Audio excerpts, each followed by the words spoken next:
Welcome, ladies and gentlemen. So I will start by asking, how would you feel if you suddenly found yourself in a room with no doors, no windows? How do you think you will react? Will you just wait until someone will take you out from where you are? Or would you go around the place and try to locate an exit?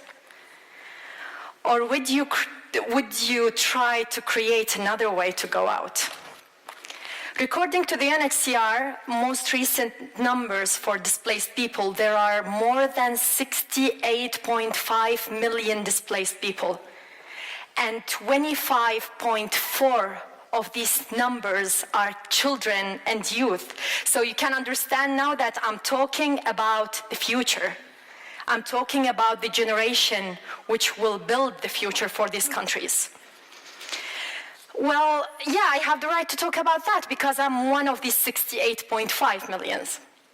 I was forced to leave Iraq when I was 14, but before I was leaving, when I was 8 years old, I promised my friends to become president of the world. I don't know why, but I just promised everyone to bring more peace. I mean, I was just 8, so now I can understand that it's kind of impossible, you know, but I can be a leader, like a small version of president of the world. So I flee Iraq in 2009, and I faced the first border in my life, which was Syrian border. But I can tell you, it was very easy, it was smooth, because it was just wall and soldiers, you know, smiling. And when I crossed that border and went to the life, it was easy to integrate because I was able to go to school, living my normal life, just live as a normal kid, let me say. And I had my basic rights to go further in the future. I told myself, Olé, this is my last destination, but it wasn't, because in 2011, I don't know who brought war to Syria, but just happened, and I flee again to Turkey this time, where the border experience was different than before. It was walls, cultural barriers. It was hard for me to go and ask for my basic rights like education, because I needed to work to support my family. I left my school. But I didn't give up, because I promised myself that I will be the president of the world again. And here, I realized that I need to do something for my people. I don't want just to cry and surrender and be a weak person. I need to do something. I went to the Danish Refugee Council. I'll tell them, look, I'm 14 years old. I don't know what should I do. But, you know, this was my first experience in Syria. I told them I need to start from somewhere. And I worked as a volunteer. And in Turkey, after 1 year of being in Turkey, I worked with the UNHCR partners. And I worked for 6 years as a refugee who helped other refugees. So I think that I'm glad I have the experience, and I took many experience around me. And when I was in Turkey, I just have two options.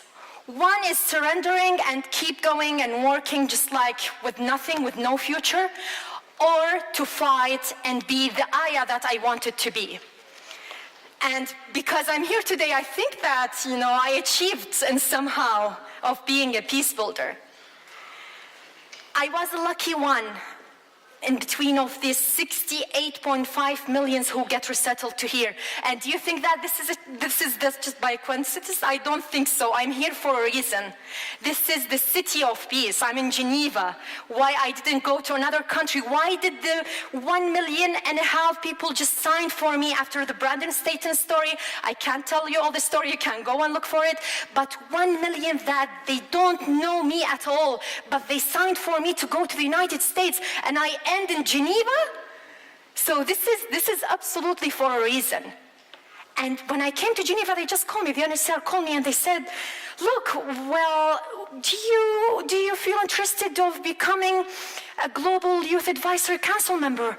And I was like, absolutely, yes. I didn't think about it. I didn't know what does that mean, you know, but I was just to do something for my people. And I found myself that I'm a member now.